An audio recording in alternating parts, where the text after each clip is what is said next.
If you buy guitar gear, you know what that means. Candy. And when you have candy and guitar gear, that means you got something from Sweetwater. I drop everything.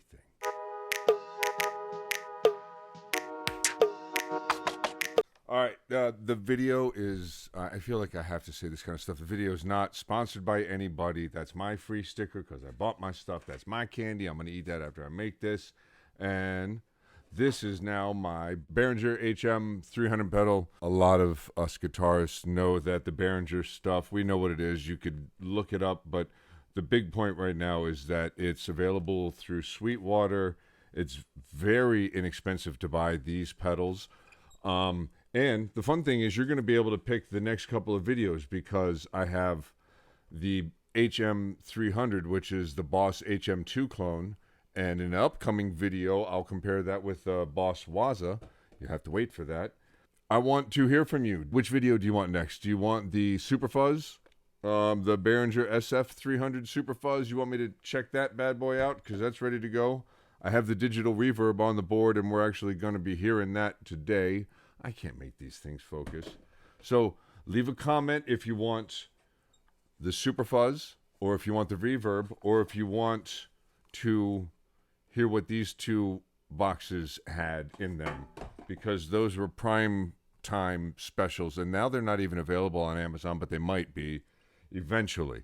So you might see them on the board here. I've got my little portable practice kind of board also linked into my main board, and it's all pretty much just gains right now. It's all mostly gain pedals and a couple other little things. It's got the new Behringer stuff on it, an EQ and a delay, just for cheapy fun, that kind of stuff. And as you can see up in the corner right there, there's a Boss GE7, and I consider that part of the low budget board for me because somebody gave it to me. So, and it's also not a very expensive pedal.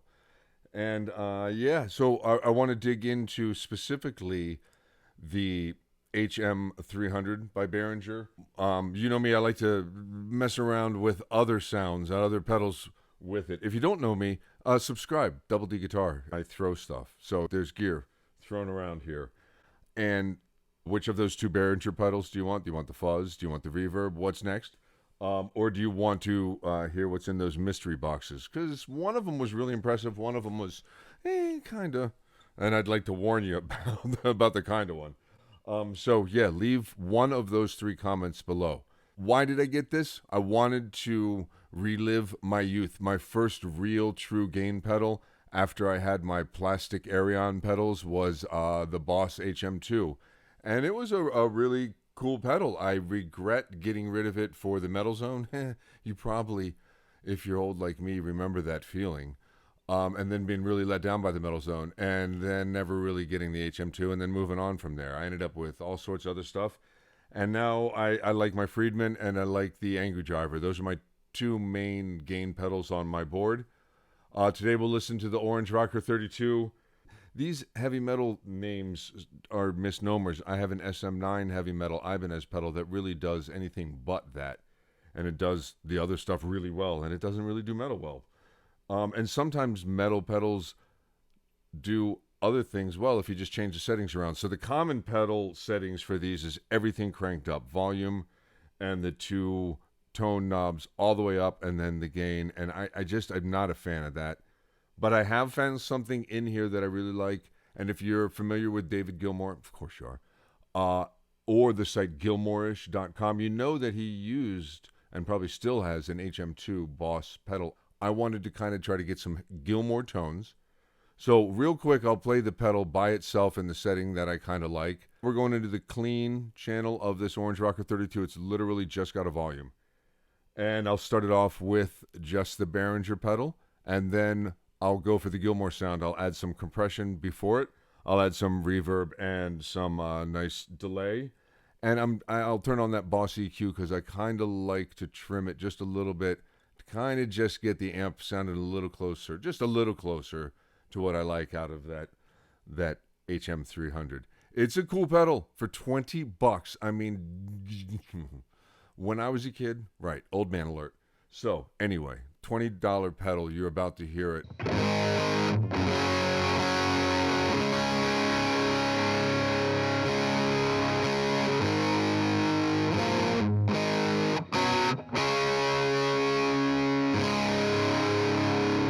All right, I'm gonna bring the mic down, and that's the sound that I have. I'll kind of tweak those settings just so you can kind of hear the range here while I noodle around on a couple of chords, and then I'll add a couple of things and kind of show you the sound that I really like out of it.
Okay, so real quick comments just on what my impressions are, just by running through the tones like that.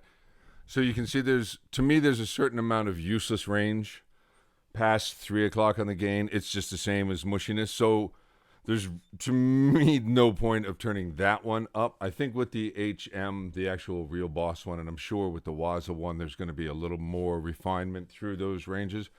But for $20, you're getting in the ballpark of that circuit sound. You really are.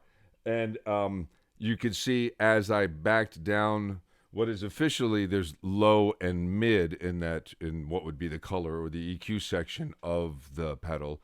As I backed those mids down, you really heard it get like socky and dark.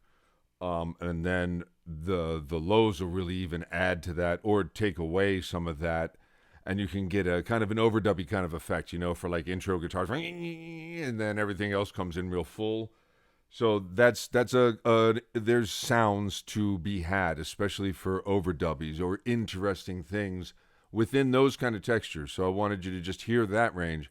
And then you could hear when I kind of got to that setting, the guitar where I am right now, the guitar really kind of just started to feed back in a nice natural way.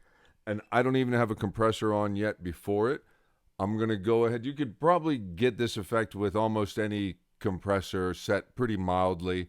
I have it set rather mild, and I have the blend control on the Wampler Ego compressor kind of dialed back so that we're hearing a little more of the dry than the actual compression effect. which to me just kind of helps push the guitar through if you're going to use a lot of gain, if you're going to use compression into gain. And he did that, you know. That's what Gilmore had going.